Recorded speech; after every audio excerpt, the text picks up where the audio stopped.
તળાવમાં ગુમ થયેલ યુવકની ડેડ બોડી મળી આવતા સમગ્ર ઘોઘા ગામમાં શોકનો માહોલ।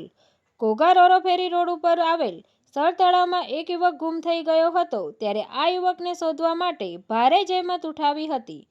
ઘોઘા મચ્છીવાડા વિસ્તારમાં રહેતા અબ્દુલ તવાબ શેખ નામનો યુવક તારીખ 2/8/2026ને રવિવારે સાંજે 5 કલાકે ઘોઘા રોરો ફેરી રોડ ઉપર આવેલ સર તળાવમાં ગુમ થઈ ગયો હતો। આ યુવકને આશરે 20 કલાકની ભારે જહેમત બાદ યુવકની ડેડ બોડી મળી આવી હતી।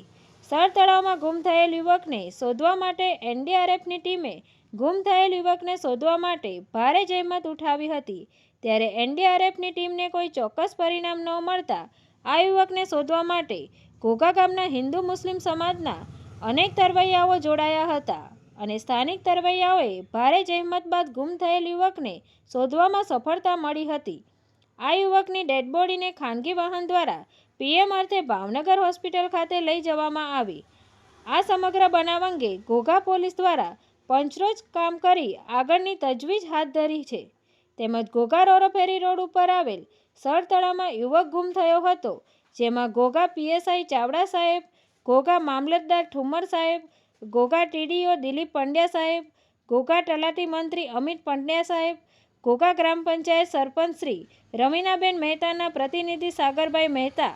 ભાવનગર ગ્રામ્ય 103ના ધારાસભ્ય પરસોત્તમભાઈ સોલંકીના પીએ બુધેશભાઈ જાંબુચા,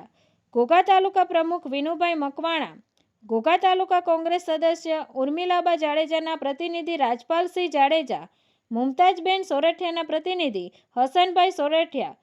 ઘોઘા ભાજપ લઘુમતી મોરચાના પ્રમુખ મોહમ્મદભાઈ શેખ તેમજ ઘોઘા ગામના તમામ હિન્દુ મુસ્લિમ સમાજના આગેવાનો અને ઘોઘા ગામના સ્થાનિક લોકો ઊભા પગે હાજર રહ્યા હતા। તંત્રી મહેબૂબ રફાઈ સાથે news reader Sneha Patel, Tapasvi Gujarat news, Ghogha.